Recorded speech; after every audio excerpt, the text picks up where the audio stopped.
থেকে কাসেম সিদ্দিকী থেকে শুরু করে যতগুলো এরকম মানুষগুলো এখানে গেছে, আজ তারা নিজেরাই বাড়ি থেকে বাইরে যেতে পারছে না, নিজের বিধানসভা এলাকায় জেতার পরেও ঘুরতে পারছে না। কারণ মুসলমান তার যে না, আমি মনে করি না মুসলমানদের মধ্যে দুটো ভাগ আছে, একটা হলো মুসলমান আর একটা হলো মুসলমান। যার মধ্যে ঈমান নেই সে মুসলমান হতে পারে, যার মধ্যে ঈমান আছে সেই হলো আসল মুসলমান। একটা মুসলমান হলে আর একটা মুসলমানকে আক্রমণ করতে পারে না। আজ এই শওকত মোল্লাদের আর মমতা ব্যানার্জির এরা মুসলমানদেরকে ঢাল করেছিল বলে পশ্চিমবঙ্গের মধ্যে 294টা বিধানসভা, ভালো করে ভাবুন, পশ্চিমবঙ্গের মধ্যে 294টা বিধানসভা, কেবলমাত্র ভাঙড় একটা বিধানসভায় 88% মুসলমানের বসবাস, মাত্র 12% হিন্দু। এই আশায় মমতা ব্যানার্জি মুসলমানকে জব্দ করবে বলে একটা থানা ভেঙে 13খানা থানা করেছে। কেন পারল না বিজেপি 77টা বিধায়ক যেখানে ছিল সেখানে একটা থানা ভেঙে 4টা করতে? কেন পারেনি? কারণ জানে মুসলমান গরম, এরা কোথাও নরম হতে চায় না, এদের দুনিয়া রাখতে হবে, ভয় দেখিয়ে আমার দলে ক্যাডার আর খাডার বাঙালি হিসেবে ব্যবহার করতে হবে। তাই শওকত মোল্লার মতো চোখ বাঁধা চটপটি করা, কালি মুক্ত বিদ্যালয়ে ডুপ্লিকেট সার্টিফিকেট করা, মাদ্রাসায় ভুয়া সার্টিফিকেট করা, এই মানুষগুলোকে দরকার। তাহলে এরা জাত বুঝবে না, ধর্ম বুঝবে না, এরা গদি পেলেই খুশি। বাকি সব মুসলমানকে ভেবেছে এরা খুশি। এই কথাগুলো যদি আমরা সঠিক জায়গা না বুঝি তাহলে আগামী দিনে আরো চরম ভয়ঙ্করী হবে আমাদের। আজকের ভাঙড়ে 46,000 মানুষকে মিথ্যা মামলা দিয়েছে, এক একজনের নামে 302 মার্ডার কেস, 406, 407, 512 শ্লীলতাহানি, ঘর চালানো, গাড়ি চালানো, কিডন্যাপিং কেস। কেন এগুলো দিয়েছে?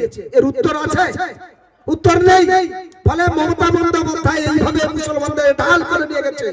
আর আজকের যে মানুষগুলো লোভের মধ্যে দিয়ে নব করে তৃণমূলে গেল ভোটের আগে অনেক বড় ঢোক ঢাল পিটিয়ে আজ তারা ঘর থেকে বাইরে বেরোতে পারছে না। কেন? লোভে পাপ, পাপে মৃত্যু, তাদের তাই হয়েছে। আজকে মুফতি আজম থেকে কাসেম সিদ্দিকী থেকে শুরু করে যতগুলো এরকম মানুষগুলো এখানে গেছে, আজ তারা নিজেরাই বাড়ি থেকে বাইরে যেতে পারছে না, নিজের বিধানসভা এলাকায় জেতার পরেও ঘুরতে পারছে না। কারণ তার যে নেত্রী মমতা বন্দ্যোপাধ্যায় খাল কেটে কুমির ডেকে এনেছে কে?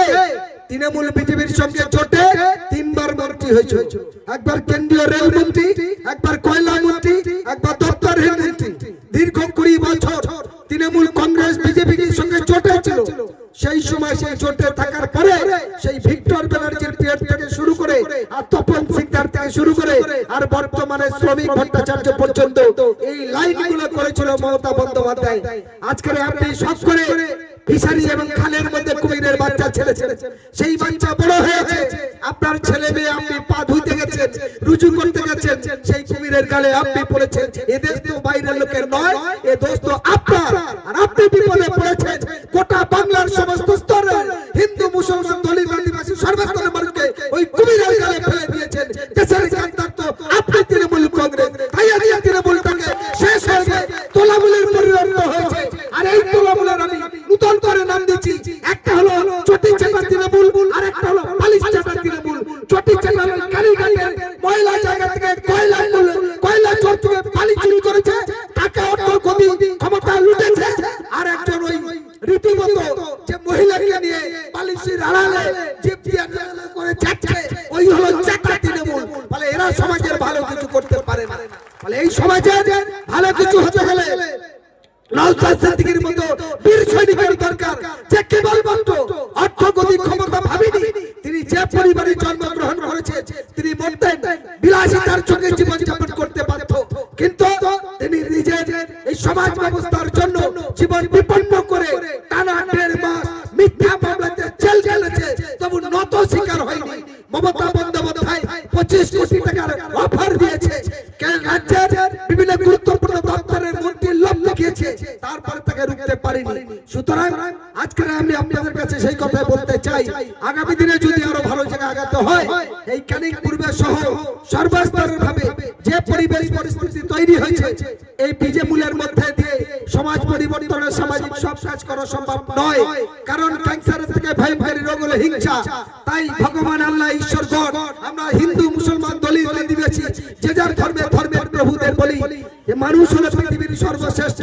তারপরে আমরা জানি মন্দির মসজিদ গির্জায় গুরুদুয়ারা এর সমস্ত জায়গায় ফকির মানুষ বসে থাকে, তাদের কেউ টাকা দেয়, কেউ চাল দেয়, কেউ খাবার দেয়, কেউ জামা কাপড়, কেন? দান করে স্বভাবের জন্য। আর ফলে মানুষ তাই বলছে মানুষকে ভালোবাসো, আর এই মানুষকে যারা শেষ করছে তাদের বিরুদ্ধে সংগ্রাম। এই সংগ্রামে আপনারা সবাই শামিল হবেন, আগিয়ে যাবেন, এই আহ্বান রেখে সবাইকে সম্মান জানিয়ে আমি আমার কথা শেষ। কেউ উঠবেন না, দয়া করে কেউ উঠবেন না, বসুন। এখন আমাদের